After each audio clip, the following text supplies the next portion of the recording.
ازيكم يا حبايب قلبي؟ عاملين ايه؟ يا رب تكونوا بخير. طبعا انتوا عارفين كل فتره كده بحب انزل لكم فيديو مشتريات البيت. تعالوا بقى اوريكم جبنا ايه النهارده. اول حاجه جبتها طماطم. جبت 2 كيلو، كيلو عامل 15 جنيه، فانا جبت 2 كيلو.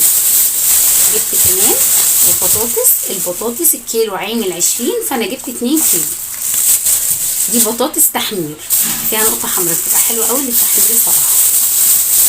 جبت كمان الخيار عامل 25، فانا جبت كيلو واحد بس.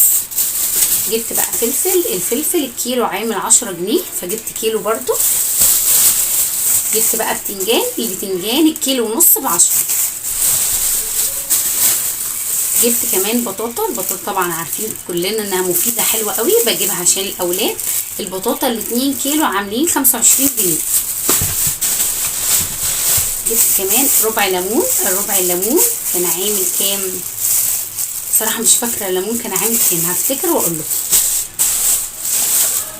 جبت كمان بقى خضره وجرجير ونعناع، الاربعه ب10 جنيه. انا جبت تشكيله يعني.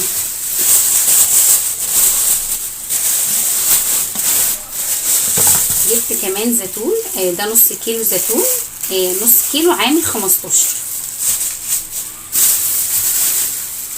ده كده الخضار اللي انا جبت. تعالوا بقى اوريكم جبت فاكهه ايه. جبت اول حاجه تين برشوني. التين برشوني حلو قوي بنحبه.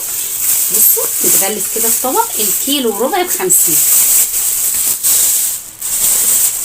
جبت كمان الموز ب50، ده كيلو حاجه بسيطه كده عاملين 55 جنيه.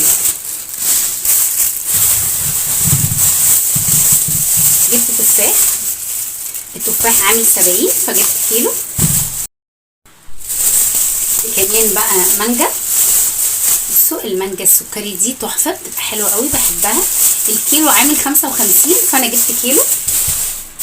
جبت كمان عنب، كيلو العنب عامل 45، فانا جبته كيلو ونص. جبت كيلو ونص. الليمون بقى الربع افتكرت كان عامل 15 جنيه الربع.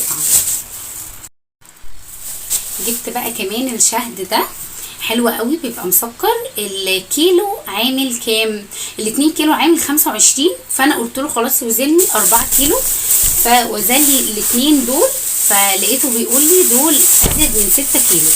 قلت له خلاص ماشي عادي مش مشكله. فعملوا كام؟ عملوا 85 جنيه، فوزنتهم عاملين 85 جنيه. جبت ايه كمان بقى؟ جبت فرخه 2 كيلو وشويه. الفراخ عامله النهارده 68 جنيه، فانا جبت فرخه 2 كيلو، فعملت معايا 150 جنيه. بس كده يا حبايبي اكون وريتكم المشتريات اللي انا محتاجتها، وريتكم كل الفيديو بقى. يا ريت بقى اهم حاجه ما تنسوش تصلوا على النبي عليه افضل الصلاه والسلام، ويا ريت بقى ما تنسونيش بلايك ودعوه حلوه من قلبكم ليا، ويا ريت اللي ما اشتركش في القناه يشترك في القناه عشان يوصلكم كل جديد. وبس كده حبايبي، اشوفكم ان شاء الله في فيديو جديد، واسيبكم في حفظ الله ورعايته.